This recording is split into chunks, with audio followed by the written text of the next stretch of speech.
You may have realized that being healthy feels different than it did in the past now that you're over 50. If you want to maximize your health potential but don't have time to read through overwhelming pages of Google links, this is the show for you. Welcome to Healthy Tips After 50.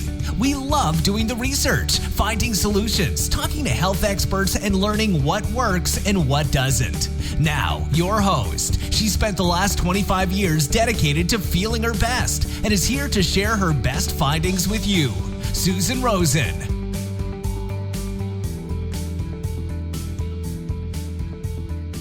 Hello, everyone. This is your host, Susan Rosen. And today my guest is Dr. John Neustadt. And he is a naturopathic doctor. Is that right? That is correct. ND? Yes. Okay. Mm-hmm. Okay. I'm never sure that I know I know that. Never mind.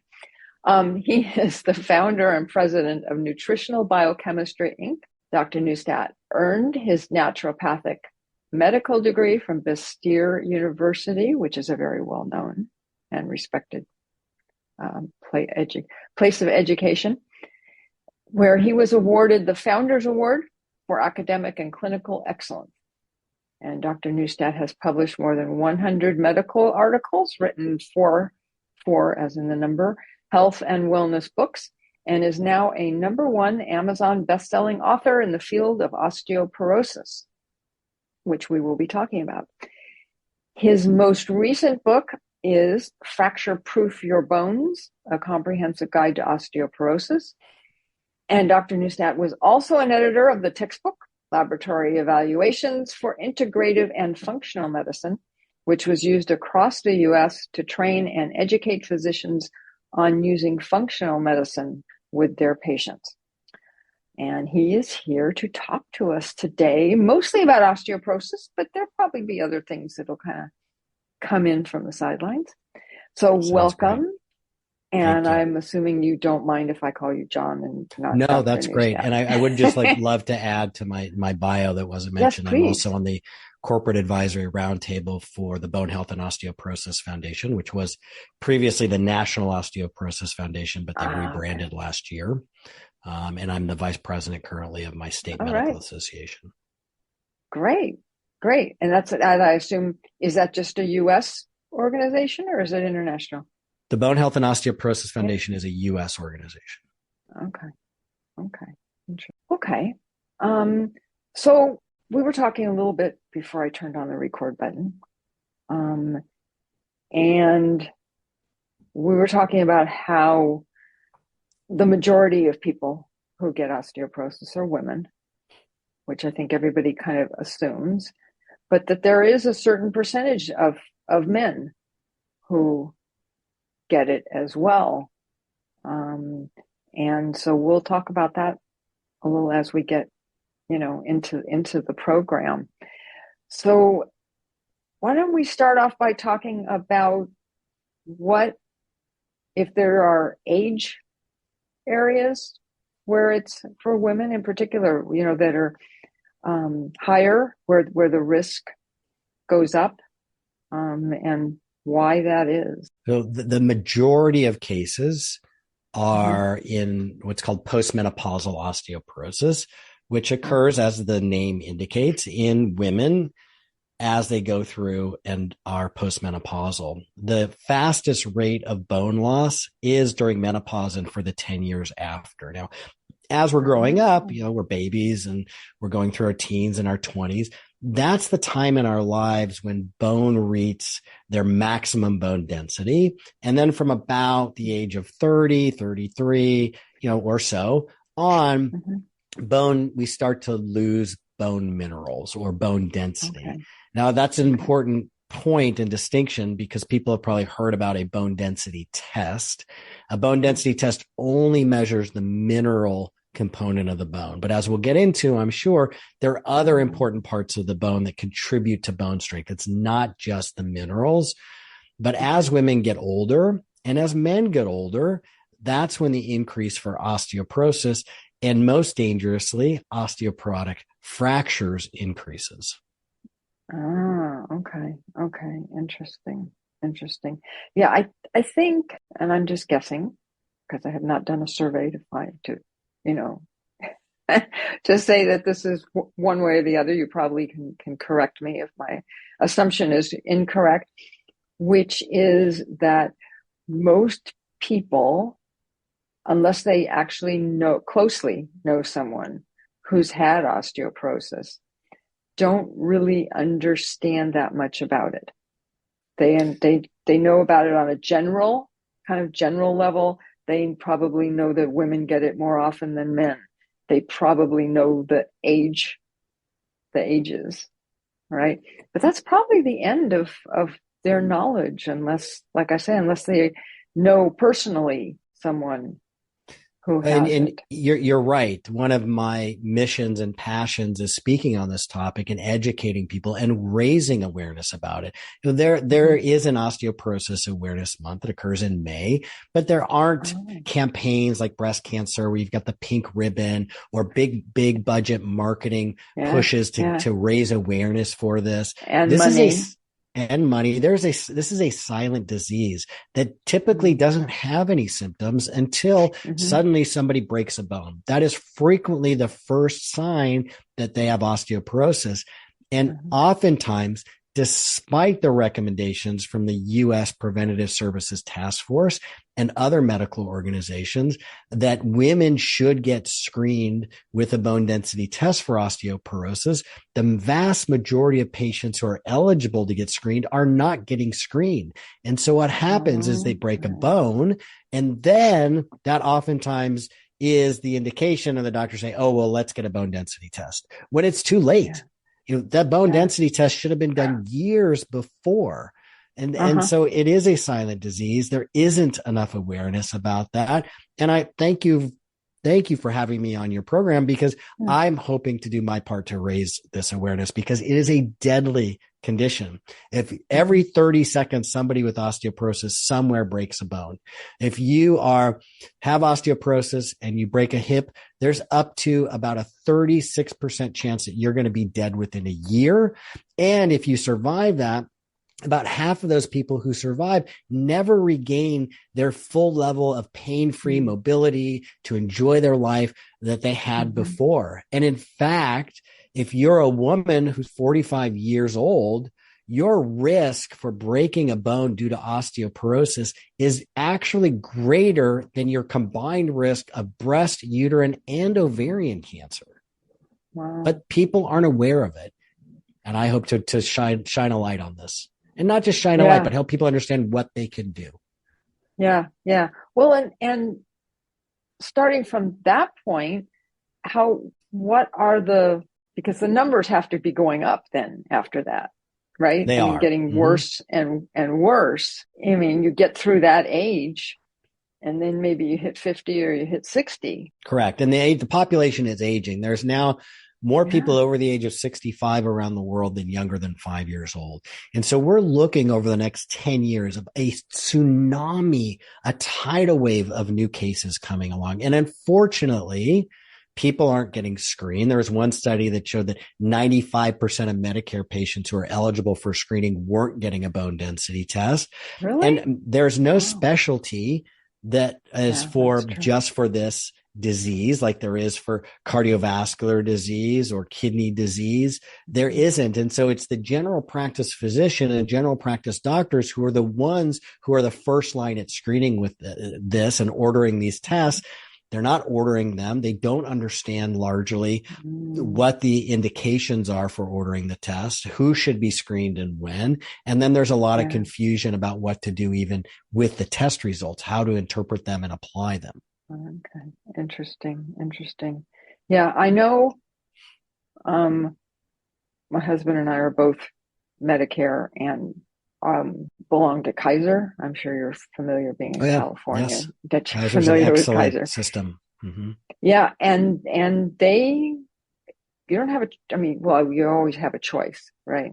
But they set you up. It's just on a regular basis. They tell you, okay, go make yourself an appointment. You're due for the screening. Kaiser is one of the better systems, I believe, in the country for doing that. And they tend to be more attuned to preventative medicine and preventative testing, is my understanding.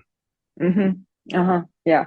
And I hate to, maybe I shouldn't say this on a recorded thing, but I was saying, a lot of it, and it's okay because I profit from it, right? Which is that a lot of it is they're trying to make sure that their expenses don't go up. It's cheaper to go get somebody a test, right? Well, and Than I them don't, having to, and I don't have a problem with it. I think that yeah, a business that is being run effectively and efficiently and within the healthcare right, system will recognize that preventative medicine in the long run is much yeah, more cost effective than waiting that's till right. somebody has a traumatic situation or a Thank serious you. disease and having to treat that.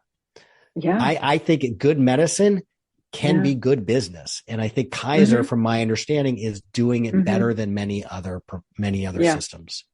yeah, yeah. I would tend to agree. I would tend to agree.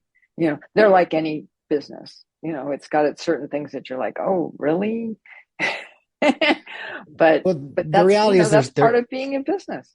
there's no perfect system, which is No, why it's really important that people become educated about what they need, thank you. about their That's right. bodies, about their health, That's so right. that they can advocate for themselves. In my book, Fracture Yes. Proof Your Bones, repeatedly in the different chapters, I'm providing questions for people to ask their doctors Mm, so they can make sure they're getting the okay. best information Yeah. so they can make the best decision. There is a Mm-hmm. concept I review in the book, and I think it's important to mention here, called Uh-huh. informed consent. Every doctor learns about the concept of informed consent. Informed consent Mm-hmm. means that you have told the patient what the treatment option is, Mm-hmm. what an alternative to that is, what the risks are, so that Mm, the patient can make the best choices for themselves. The right. challenge is when it comes to osteoporosis, most doctors, when it comes to their recommendations, they're only treating the number on the test, a bone density Oh, test.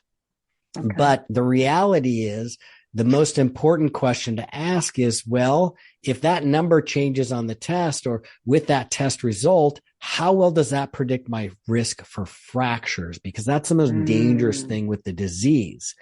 mm-hmm. We've known since the 1990s that a bone density test predicts less than half of people who will actually break a bone. For Wow. women, we've known and men since I believe the study came out in 2008, that a bone Mm-hmm. density test only predicts 40, about 41, 44% of women with osteoporosis who will break a bone, and only 21% of men. And Wow. yet, that is almost exclusively what is being treated is the number on the Yes. test. Every organization that's looked at the data has correctly concluded that fracture risk is predominantly due to other things besides bone density. Bone density is just one small piece. It's an important piece of the puzzle, Ah, but too often it's interesting. Okay. overemphasized. Yeah. And As the so, only. Yeah. right. And so what I like to educate people about, no matter what the recommendation is, it's a medication. For example, the question is, has it been shown to reduce my risk of a fracture in somebody with my medical history? Okay. Meaning, if you've Okay. never had a fracture before, does it prevent a Uh-huh. first fracture? What the research shows and the studies show, the most common medications to be prescribed, the oral bisphosphonates, for example, do not prevent both a vertebral and hip fracture if you've never had them before. And a hip fracture is the most dangerous. So Okay. they have been shown to prevent a primary or first vertebral fracture, but not a hip fracture. And so most doctors aren't aware of that. They're just prescribing these medications and they see the bone density test results go up, and the doctor's happy, the patient's happy. So everybody goes away happy, and the patient is woefully underprotected or not protected. And in fact, Yeah. more recent study came out and concluded that the changes in a bone density test are not a good indicator for whether Mm, or not an osteoporosis medication is going to be effective at preventing a fracture. okay. Okay. So are there a number of different medications and Mm. that are for particular parts of the body or for overall or I mean what is So not for particular parts of the body, but there's some medications that are better than others in certain situations. So if the only medication that's been shown to prevent a primary hip and vertebral fracture, that means if you've never had one before, is intravenous Zometa. That's a bisphosphonate, intravenous bisphosphonate called Zometa or zolendric acid. Now, if you've had a fracture before and you're trying to prevent anywhere or just those places, anywhere, an osteoporotic fracture in your arm, your wrist, your leg, and you're trying to and you've already had one, you're trying to prevent a second or third fracture with osteoporosis, then what the research shows is those medications are more effective at preventing subsequent fractures from occurring. And there are different types of medications and they have different mechanisms of actions. And so some of them are more effective at preventing fractures. Some are less effective.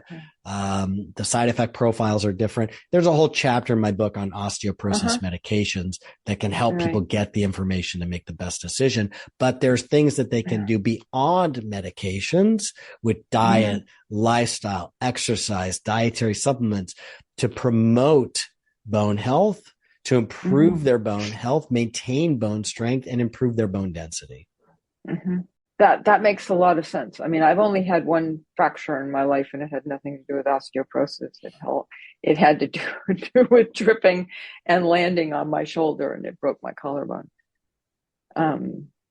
So, that was not, that was just because of how I fell. But I guess what came to mind when you were talking about that is that, I know you wrote a book, but we can't send the book to everybody for free. Although maybe, but it is a good investment in their health. But I do recommend people get a copy of the book because it is an important investment in their health. I totally agree, and I'm going to go buy it when we're done, for sure. Now I lost train of thought. Anyways, okay, let me ask you a different question. Is there any kind of, like, for instance, my mother had osteoporosis. Does that make me at higher risk for having it? That is a great question. So in the list of risks for osteoporosis, a family history of osteoporosis is on that list. So if you're a woman and your mother had osteoporosis, and I talk about this in the book, that is a risk factor for you getting osteoporosis.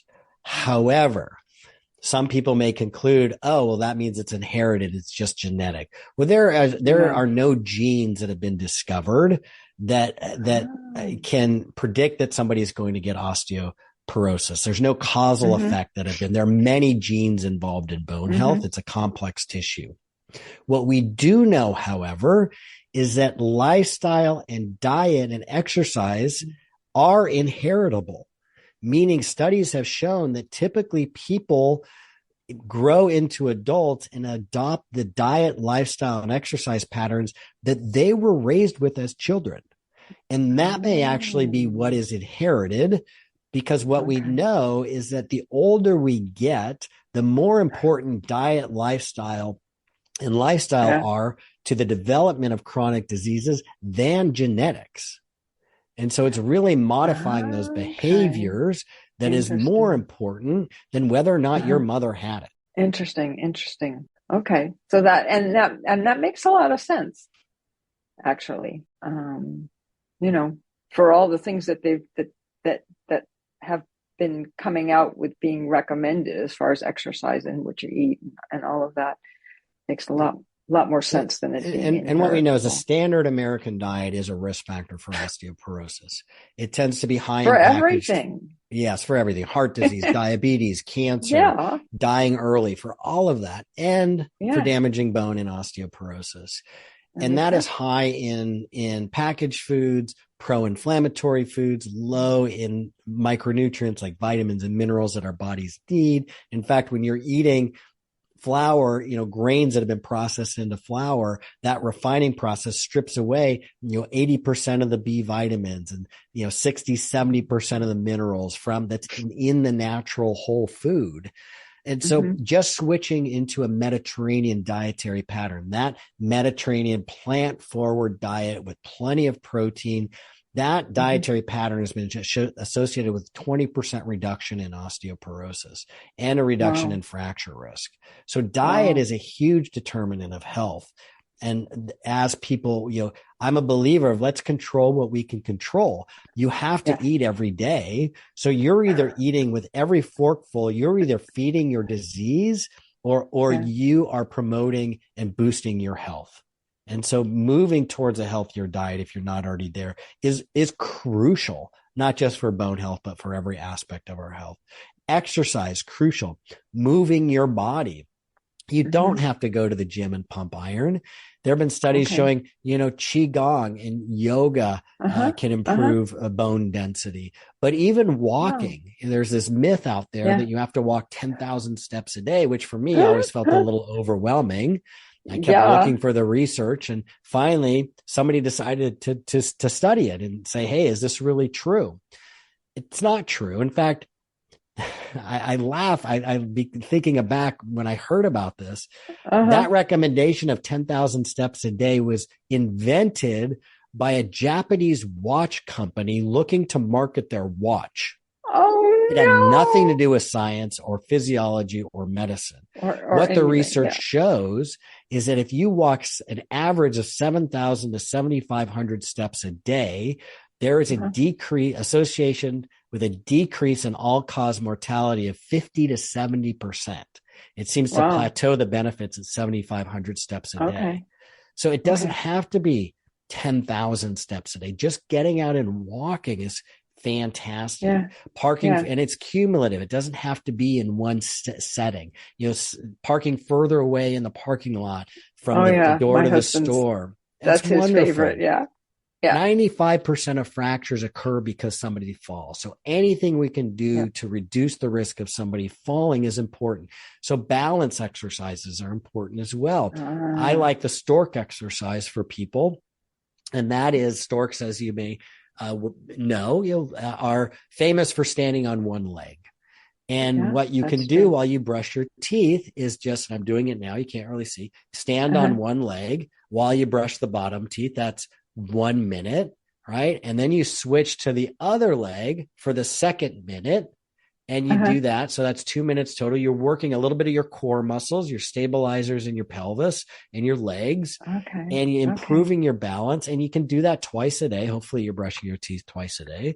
You can steady yourself on the sink if you need it, on the counter for a little while. But then that would be smart. When that becomes easy to do, switch to your non-dominant hand and test yourself. Give your nervous system a bit more of a challenge. And so there are simple recommendations that I provide in the book, and I provide in blogs on my website, that how people can work exercise into their daily routines.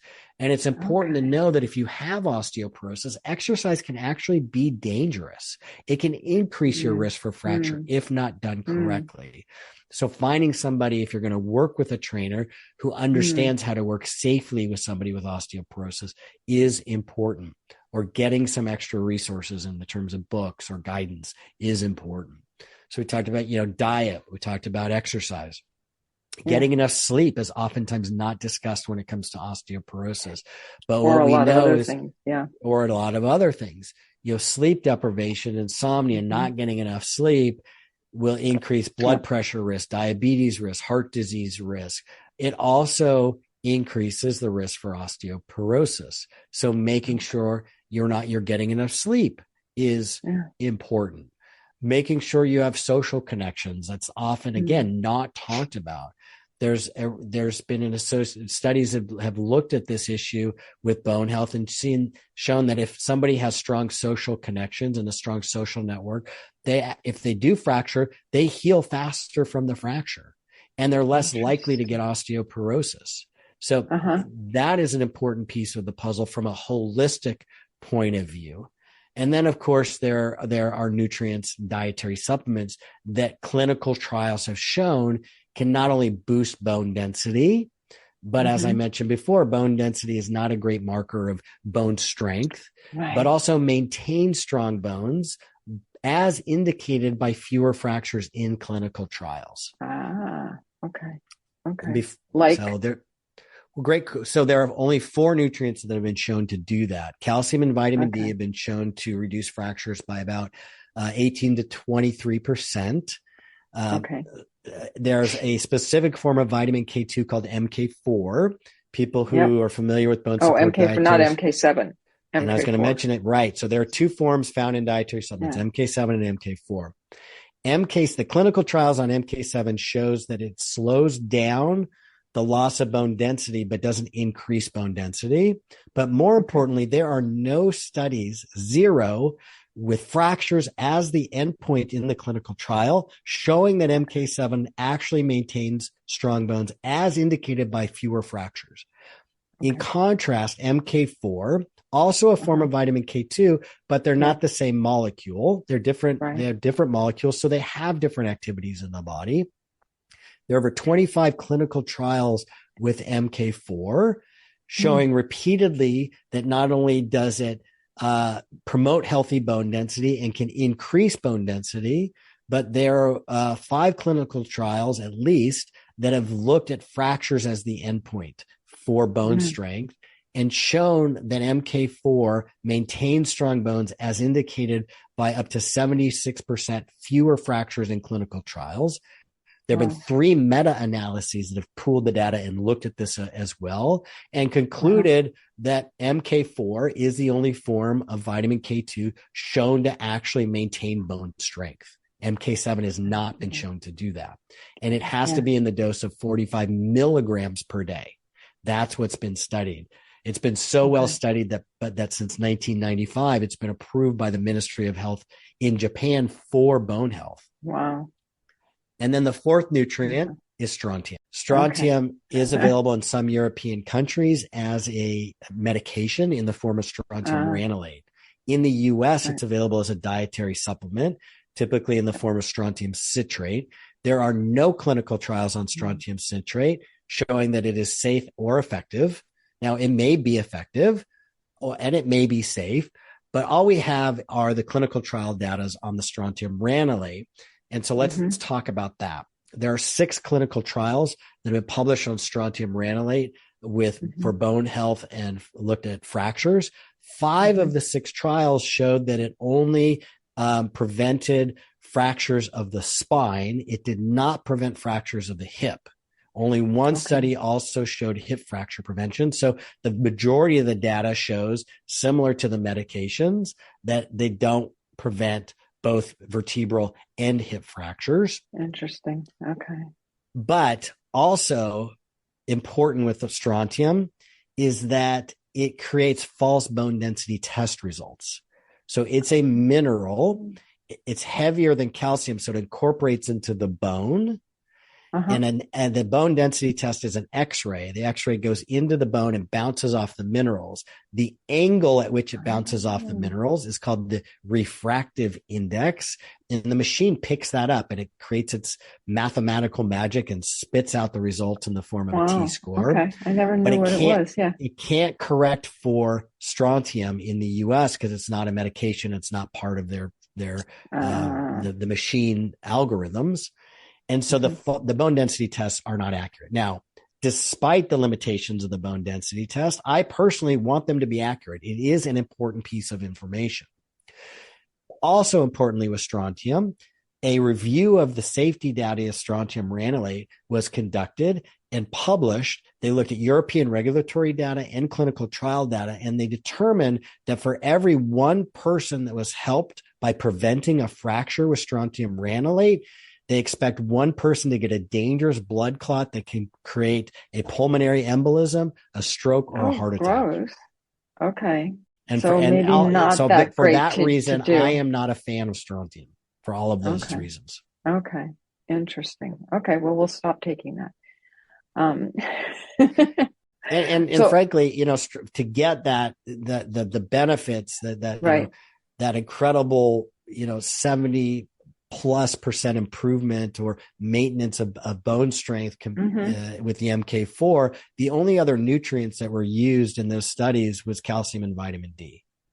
So Okay. magnesium, Okay. which is commonly found in bone support dietary supplements, it's never been shown to maintain strong bones. Boron, never been shown to maintain strong bones. Mm. Now, those are important nutrients and they're important to Yeah. get through Yeah. diet and maybe through a Right. multivitamin.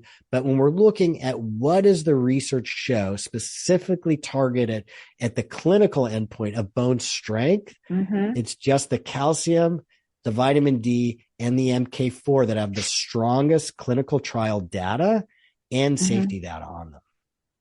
Okay. So let me ask you about something that I've read, and it could be totally wrong, which has to do with calcium, Mm-hmm. which is that it also ends up a lot in your blood vessels, I think it was. Great point. So the safety of calcium is a really interesting question, and it's gotten a Yeah. lot more. I've been getting a lot more questions about that recently. Our Mm-hmm. current knowledge is that taking up to 1,000 milligrams a day of calcium as a dietary supplement is safe. Okay.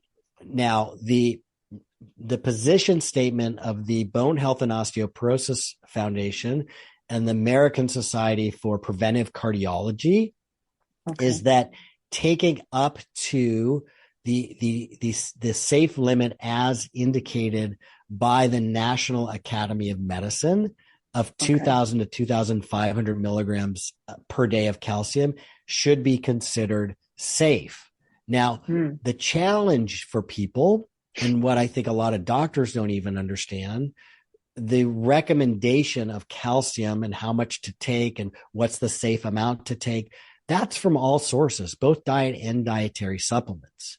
Now, the USRDA for calcium is 1,200 to 1,500 milligrams per day. There is no indication that above 1,200 milligrams per day, you get improved benefits for the bone. Okay. And the average American diet for a woman provides about 800 milligrams of calcium. So if someone's eating better than the average American, they're getting 1,000, 1,200 milligrams of calcium from their diet, and then they're taking a dietary supplement that has another 1,000 milligrams of calcium in it per day. That's too much calcium. My OsteoK Minis product that I formulated provides 400 milligrams of calcium because for most people, that should be sufficient. And in fact, there's clinical trials with the MK4 with a higher amount of calcium and a lower amount of calcium. And despite the difference in the amount of calcium, the results were essentially the same. It's that MK4 nutrient that's really pushing that calcium into the bones, but also activating multiple genes within bone that produce bone collagen, that help modulate inflammation in the body.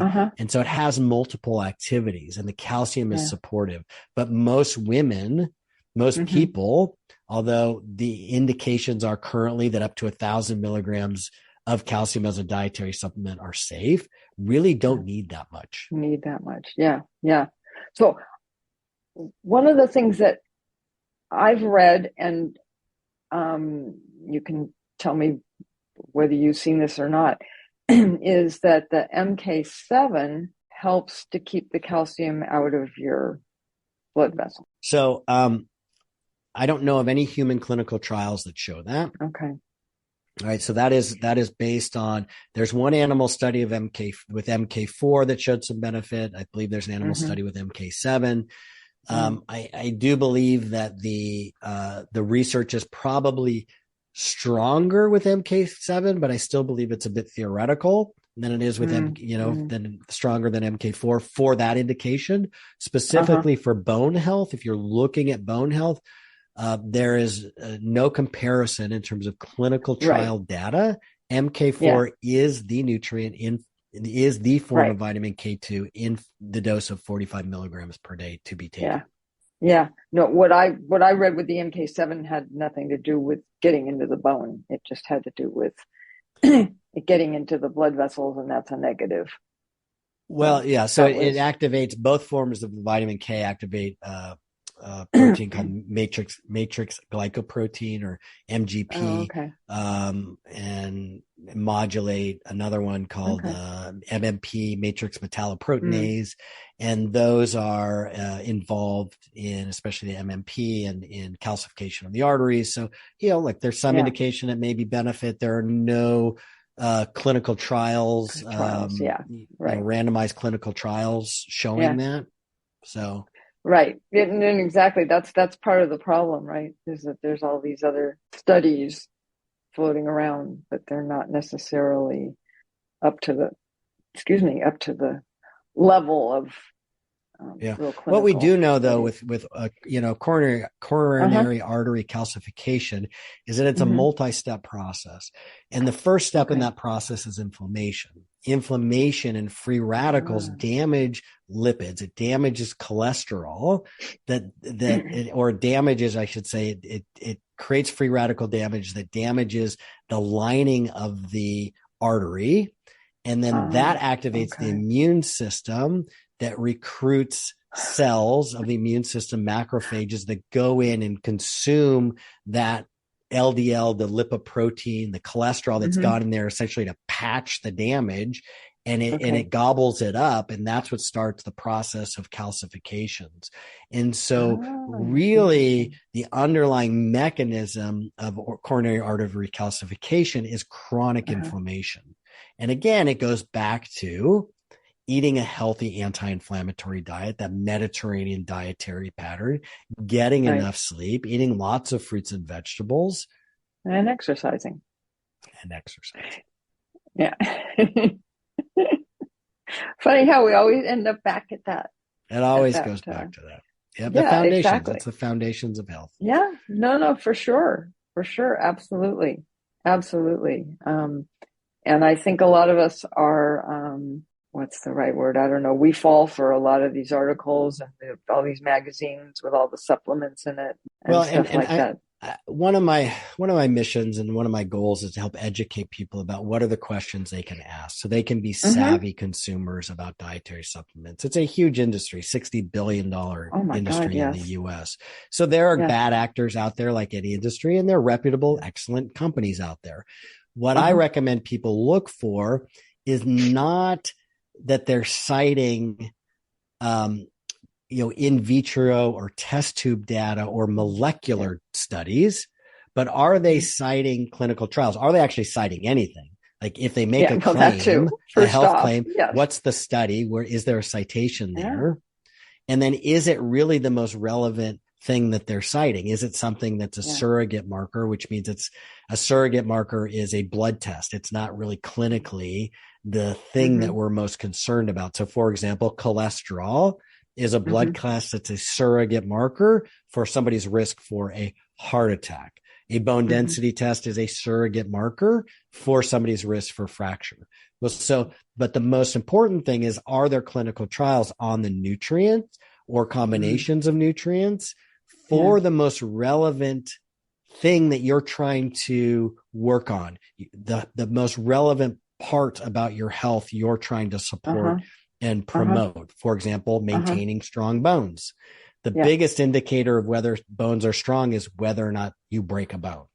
That's the most direct indicator. So are there clinical trials on that?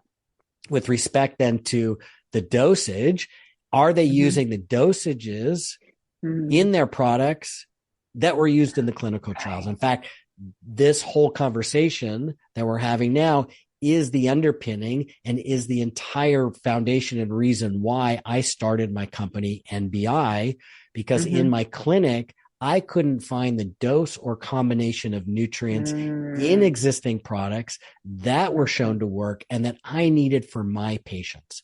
And so I created the solutions to help them and to help people beyond the walls of just my clinic. Okay. No, that makes a lot of sense. I think I'm assuming that's why quite a few doctors have started their own lines of vitamins. So there are lots of reasons why people do it. Yeah, different lines, right? Depending on what area their specialty is. So like any industry, medicine is no different. There are some practitioners who are more scrupulous, and there are some who are less. It's there are true. lawyers that are better lawyers, and some that are worse. Doesn't Oh my matter God, the it's industry. everything. Doctors Yeah, are no I mean, different. I can gardeners. tell you, I mean, they're I all, know, I know doctors who started a line of dietary supplements and just private labeled them. Mm-hmm. They didn't formulate them themselves. They just got it from a manufacturer, put their label on it, and marketed it because they thought it was a way to create passive income for themselves. So just because it was started by a doctor doesn't mean the formulations are quality formulations. That's why it goes back to evaluating what are the research studies on the nutrients, and are they using the doses shown in the studies to work? Right. Yeah. I know the other thing that I look at a lot is Consumer Lab. I don't know if you're familiar with them. I am familiar with Consumer Lab. Mm-hmm. Yeah. And they seem to do a lot of good work on calling out a lot of these supplements that are either don't have in them what they're supposed to have, or say they have, or don't do anything to help, that there aren't any studies behind it. So that's kind of my go-to research place before I look at buying things, because I buy way too many supplements as it is. So, okay. So just out of curiosity, then we can kind of wrap this up. We're getting towards the end of our time. Are the numbers going up for the percentages of people with osteoporosis? So since it's a condition that affects people as they age, and the population is aging, the numbers are increasing. But it's not just a matter of aging. More and more Americans are taking medications. So one of the things we saw during COVID is that the number of particularly women who were prescribed antidepressant medications went up. Yeah, you mentioned that. Yeah. So antidepressant medications, specifically those that increase serotonin, damage bone and increase fracture risk. And most doctors aren't aware of that. There have been multiple studies that have looked at this. 2 meta-analyses that were done on all the research. One of them concluded that for every 19 patients taking an SSRI medication, like Prozac, for example, for 1 to 5 years, we will expect one of those people to have a fracture, to break a bone. Another study determined that it was about, I think, for every 45 or 48 patients taking it, we would expect someone to break a bone. Regardless of what it is, it's too many patients. So anything, even the SNRI medications, those that also elevate norepinephrine, if it elevates serotonin, it damages bone, because there are serotonin receptors on the cells in bones. And in fact, the majority of serotonin is not produced in the brain, it's produced in the gut. And so when you're artificially increasing the amount of serotonin, it changes the balance of serotonin that's naturally occurring in the bone, and it affects the behavior of the cells, and it starts to create bone breakdown. And it increases the risk of osteoporosis and fractures. Acid blocking medications is another common medication, not on most doctors' radars. The proton pump inhibitors, for example, is associated with an increased hip fracture rate of about 40% after taking it for 4 years. And even after a year, you start to see an increase in risk. The US FDA, their first warning about proton pump inhibitors and fracture risk was back in 2010. So this is not new information. Right. Yeah. No, I do remember that. Yeah. Interesting. And in fact, a study looked at women who entered the hospital with an osteoporosis fracture. They looked at the medications they were taking in the 3 months before they broke a bone, and then the medications they were taking after they were discharged from the hospital.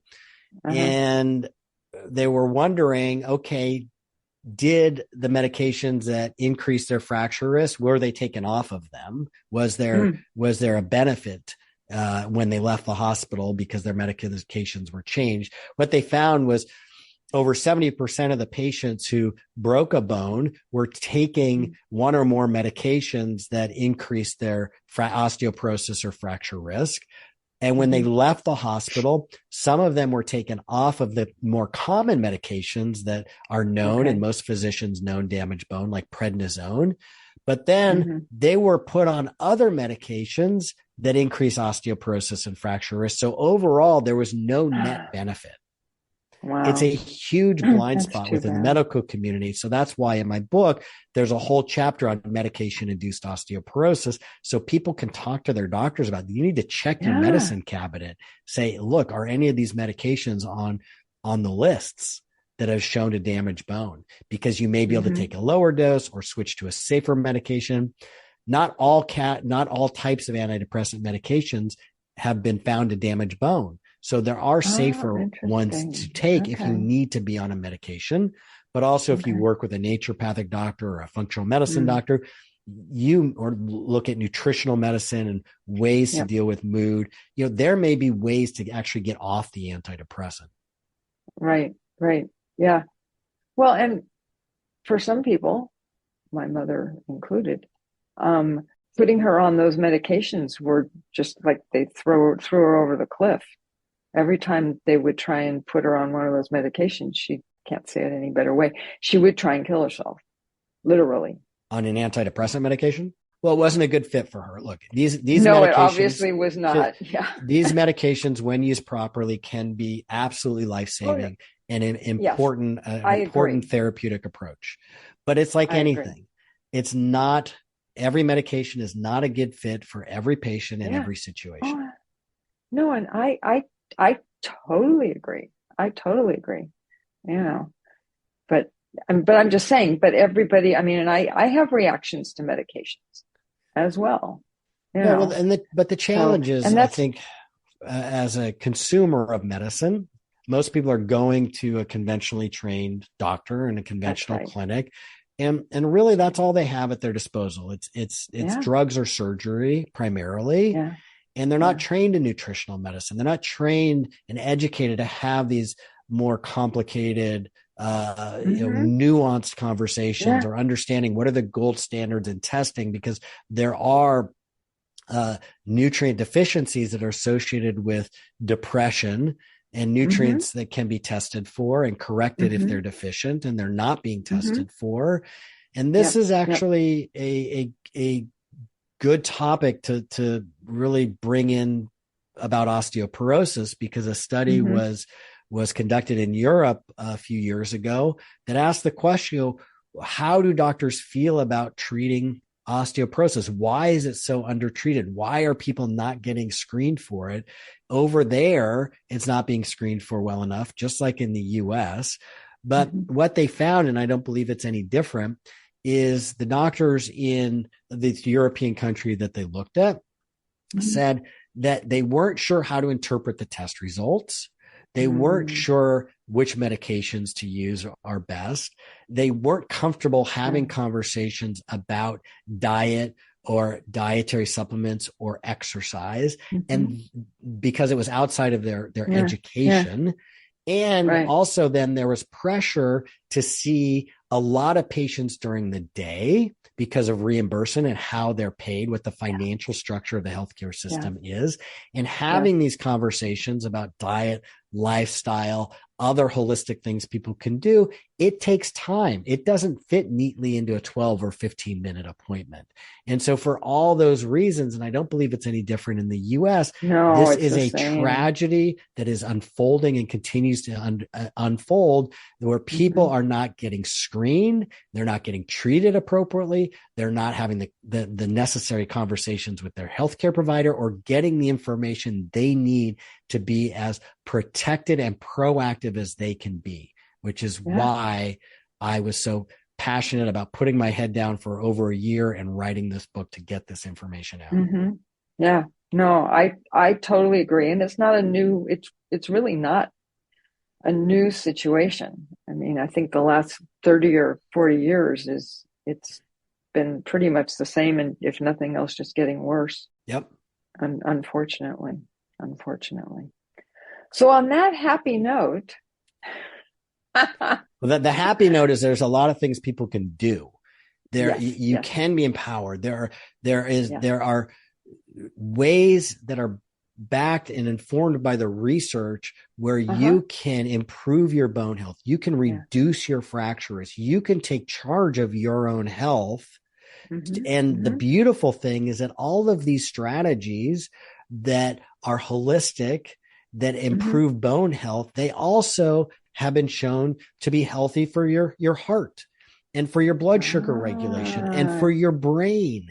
It helps all aspects of your body. For sure. For sure. And I'm sure as well that the mainstream medical is not, would your regular doctor would be very happy to have that kind of help. People are taking my book with them to their doctor's appointments. They're saying how that their doctors are happy to have the conversations with them. They're grateful to have the information. I have doctors who are buying the book and putting that in their waiting room for patients to read while they're waiting. Good. I'm being invited. There are about, I think, 6 medical conferences that I've been invited to speak at just this year to help get this information out, help doctors understand what they can do better.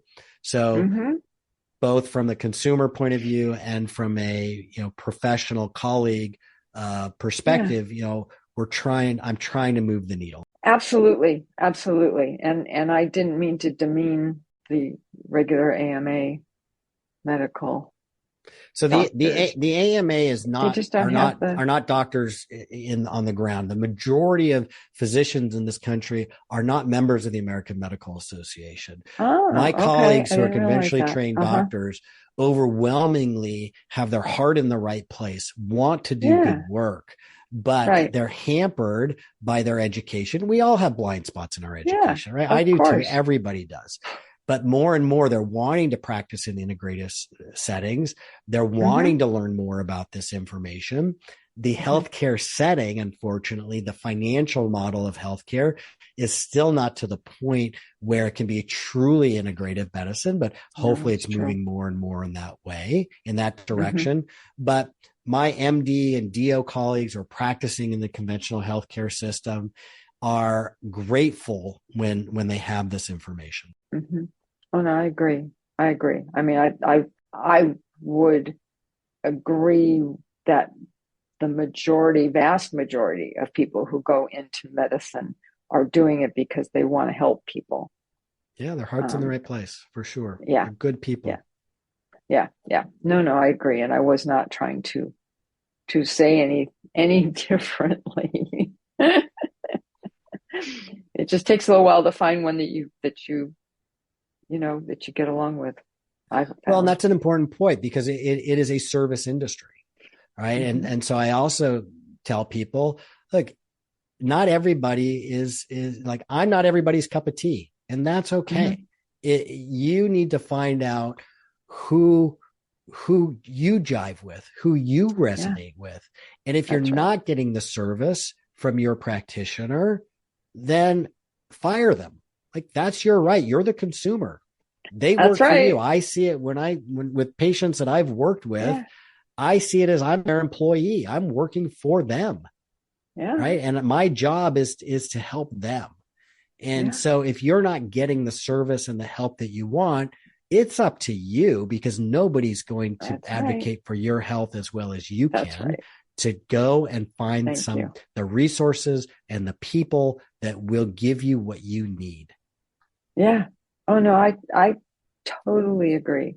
And I think that a lot of people don't think that they're allowed to do that. But getting what you need, and here's a little anecdote, may not always be what you want to hear. I had a patient years ago coming to me who had a cardiac issue, and he wanted me to fix it. He assumed I'm a naturopathic doctor, so I would give him some alternative, and he got very angry with me because I looked at his EKG. I looked at the notes from the cardiologist that he brought in. I looked at the diagnosis. I looked at the severity of the condition. He was being recommended surgery by the cardiologist. And I told him he needs to go have surgery or he's going to die. It was that serious. There was nothing I could do. Yeah. And he was actually having symptoms of cardiac issues that could have been fatal. And he was not wanting to go have surgery. So he got angry with me, but I told him what the truth was. Yeah. That's different though from a doctor saying to you, you go in with a diagnosis of osteoporosis, or a doctor saying to you, diet doesn't matter. I've had literally, I had a surgeon once say to me, it doesn't matter what people eat. That's a red flag because that's just not based on the research, right? But if you're not getting, you're always entitled to go get a second or a third opinion. It may be that the first opinion was correct, but if you think that there's other options out there, go look for them. Yes, exactly. And sometimes you want to do that even if you do believe the first one, just because. Sure. Depends on what it is, right? How serious. And there are things, right? I mean, the cardiac issue that I mentioned, that was a serious emergency type issue. What I write about in my book, and I tell people with osteoporosis, is it's scary to get a diagnosis of osteoporosis. And I get people all the time coming to me. They're afraid. They've just got their bone density test results. The first thing I do, or one of the first things I do, is ask them to just take a breath, to say, this is not an emergency.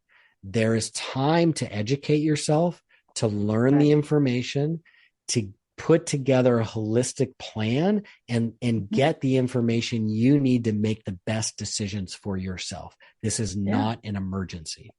And turn it around. Absolutely. Yeah. No, I totally agree. And if you ignore it, that's not a good thing. Not a good thing at all. No. Yep.